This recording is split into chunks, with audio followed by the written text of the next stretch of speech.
get your ass kicked. The lawyers, the part, they are of the puzzle. The release, the warning, try not to get in trouble. So, on May the 5th, Roman Chocolatito Gonzalez is going to be making his comeback after two pretty bad defeats to Srisa Rungvisai that dethroned him of his WBC Super Flyweight Championship, as well as being the pound-for-pound #1 fighter in the world. And he's going to be making his comeback against a former champion in his own right, although a fighter in Pedro Guevara Rocha, alias Jibran, or Pedrin also, that theoretically might deserve to actually be an undefeated fighter in his own right, and according to a lot of people, myself included, may perhaps deserve to still hold his WBC light flyweight championship that he wound up losing. But I'll get to that in a moment. This is actually going to be on May 5th on the undercard for Gennady Golovkin versus Vanes Martirosyan. I somewhat hesitated on making this video back when I first found out about this fight, because of the fact that I wasn't sure as to what was going to happen with the Golovkin fight, the fight card, given the issues with Saul Canelo Alvarez testing positive for clenbuterol and all of the controversy and the fallout based off of that. But just wanted to give a bit of a rundown off of Pedro Guevara and let you guys know a little bit more about him in case you haven't necessarily been in tune with the fighter and his exploits at 108 pounds, as well as maybe a couple at 112 as well. This fight is going to be taking place at the super flyweight limit, though, for that matter. Pedro Guevara, as an amateur, holds a win over the current WBO featherweight champion Oscar Valdez. Pretty accomplished amateur.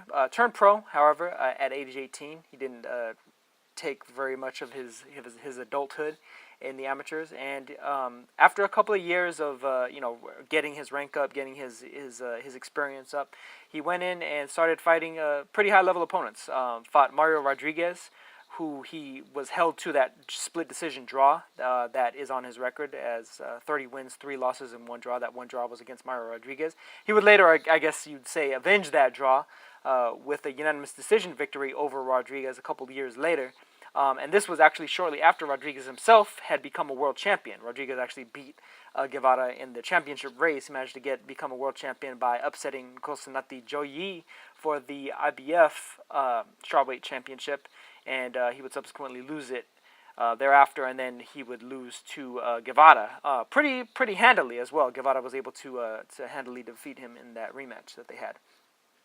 Before he actually fought Mario Rodriguez, however, he managed to get a shot at the IBF light flyweight title himself against Janriel Casimero. Casimero, who would floor him in the first round, but Guevara would go on to make it a very tit-for-tat kind of even type of fight, and he'd wind up losing a split decision to Casimero in a fight that, a lot of people think that he actually deserved to win. It was a very close fight, though. It could have gone either way. But he was just kind of on the wrong side of the split decision, essentially. The fight that he sandwiched between Casimero and Rodriguez, he fought against Raul Garcia. Raul Garcia, who himself was an IBF champion at strawweight, the man who Joyi had actually defeated in order to win that belt and then subsequently lose it to Rodriguez, before Rodriguez would wind up losing it to, if I remember correctly, Katsunari Takayama, who himself I've covered pretty extensively on this channel as one of the all-time greats at 105 pounds. Guevara was able to defeat Raul Garcia by split decision. Garcia, a fighter that's fought a number of the top fighters of the lower weight classes from the late 2000s into the 2010s.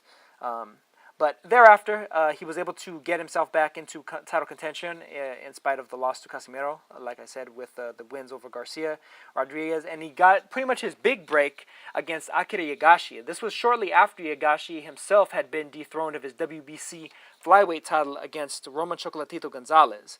Of course, Chocolatito moved up and defeated Yagashi for both the WBC and the lineal flyweight championships. Yagashi then moved down to light flyweight, just as Naoya Inoue was actually vacating the WBC light flyweight title he had won from Adrian Hernandez in order to go up and fight against Omar Narvaez pretty much on that same date, as Yagashi would be then fighting for that vacated title against Pedro Guevara.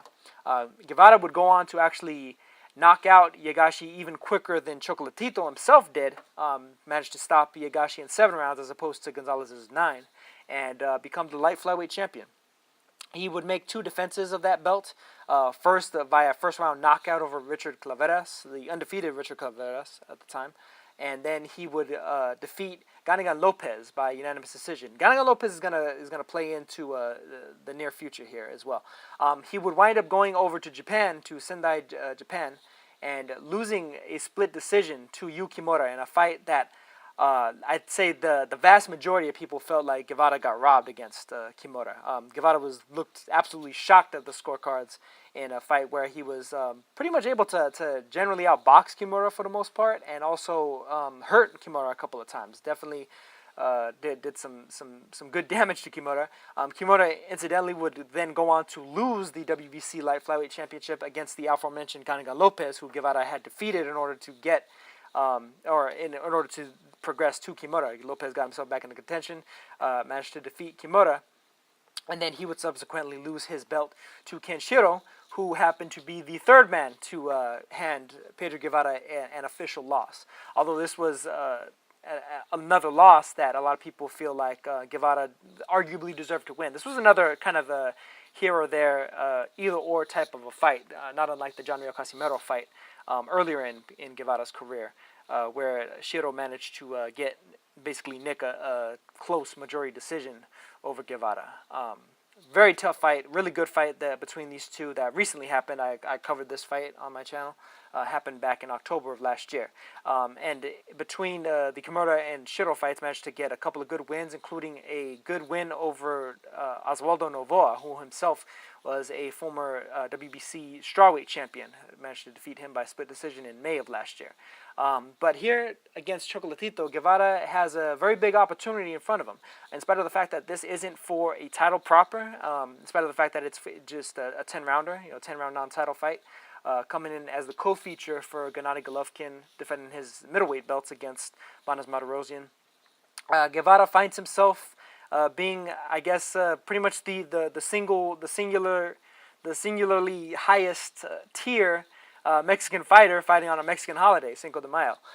So if he was to defeat Roman Chocolatito Gonzalez, who himself has a number of wins over some pretty high-level fighters of Mexican descent from Mexico himself, over the likes of Carlos Cuadras, Edgar Sosa, Juan Francisco Estrada, especially most notably, Ramon Garcia Hirales, the brother of Raul Garcia, one of the fighters that Guevara managed to beat on his way up.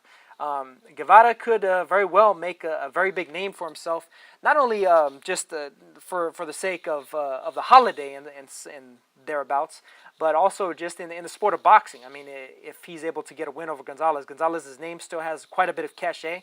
The only defeats that he has officially were to Sri Saket, and even the only other fights that he arguably lost against Juan Francisco Estrada and Carlos Cuadras were two high-level super flyweights, and in Estrada, another kind of fellow pound-for-pounder, similar to Sri Saket's Rungvisai. So if Guevara is able to kind of stamp his name amongst the likes of those guys, even though he's moving up in weight, actually that might even prove that Guevara himself deserves to be kind of ballied about in the name value section of the pound for pound rankings, alongside the likes of Sri Saket and Estrada, etc. I mean, it of course all remains to be seen as to how Gonzalez himself is going to look in the fight. Coming off of those 2 losses, especially the brutal 4th-round knockout loss in the second fight to Sri Saket. But this is a very interesting fight, and it's a very dangerous fight for Gonzalez's sake as well. Guevara is a very good boxer, very accurate, very precise type of a puncher. High level of accuracy and high level of connect percentage for him. Guevara is a guy that bears more than a few stylistic similarities to the likes of Juan Francisco Estrada, Ricardo Finito Lopez, and maybe a little bit of Salvador Sanchez in there. Not necessarily saying that he's as skilled or more skilled than those guys, but stylistically speaking, he's a very good boxer puncher. Pretty solid defense, good on the inside, good on the outside. Good boxing both backwards and forwards, side to side, and all that good stuff. He's a very solid fighter and a very tough test. I think a very stern test for Roman Gonzalez, even though Guevara himself, of course, has never fought a super flyweight, and he'll be moving up to that weight class. Gonzalez is somebody that I've been of the opinion of that 115 isn't necessarily the optimal weight class for him either. It's like he can cut too many corners in order to be able to make that weight and not actually have to properly diet and get himself into a tip-top, utmost 100% condition the way that he had to do when he was making 105 through 112. Who knows? Maybe Guevara will unfortunately fall into that same trap, moving up. But generally speaking, from what I've seen, I haven't really ever seen a fight where he hasn't looked pretty damn sharp. He usually looks pretty consistently sharp, whether it's at 108 or 112 pounds. In some of the fights where he's fought at catch weights 110, 111, or at the full flyweight limit, which were non-title fights. But it's a really good fight. I'm definitely looking forward to it. And who knows? Maybe after May 5th, some more people will be praising or talking about Pedro Guevara as one of the top fighters, and he won't necessarily be as obscure as a name as he has been heretofore, considering the fact that he hasn't necessarily had that major anglophonic push from your major U.S., U.K., and other English-speaking audience networks. But that's going to do it for this one, and I will catch you guys on the next one. Peace.